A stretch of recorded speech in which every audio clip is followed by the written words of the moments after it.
सगळ्यांनाच नवीन वर्षाच्या गुढीपाडव्याच्या खूप खूप मी शुभेच्छा देतो या ठिकाणी.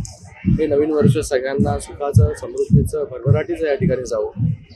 नवीन वर्षामध्ये नवीन नवीन संकल्प लोकांनी करू, तर त्यांचे संकल्प जे आहेत ते पूर्ण हो.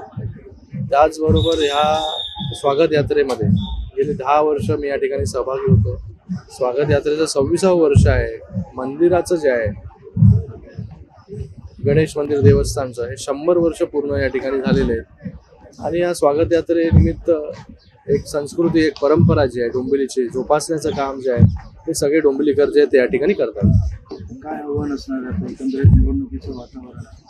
मतदानावर काय आव्हान? कुठलं आव्हान? मतदान वाढवण्यावर काय? मतदान ह्या पण स्वागत यात्रेमध्ये जर आपण पाहिलं तर एक जास्तीत जास्त मतदान करा हे आव्हान देखील जे आहे लोकांना जे आहे या स्वागत यात्रेनिमित्त करण्यात आलेलं आहे.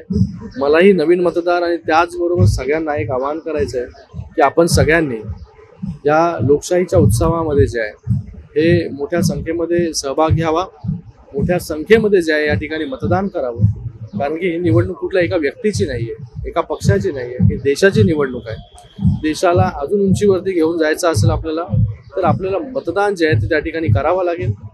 विकासाचं राजकारण जे 10 वर्ष आम्ही या ठिकाणी करतोय, माननीय प्रधानमंत्री नरेंद्र मोदी साहेबांच्या नेतृत्वाखाली हा देश ज्या गतीने पुढे चाललाय त्याला असंच पुढे घेऊन जाण्याचं काम जे आहे ते या ठिकाणी या मतदानाच्या माध्यमाने, या इलेक्शनच्या माध्यमाने आपल्या सगळ्यांना करायचं आहे. मग मी सगळ्यांना आवाहन करतो की आपण सगळ्यांनी जे आहे ते मोठ्या संख्येमध्ये जे आहे ह्या मतदानाला जे आहे हे आपण उतरलं पाहिजे, जास्तीत जास्त मतदान केलं पाहिजे आणि आपली लोकशाही जी आहे अजून बळकट जे त्या ठिकाणी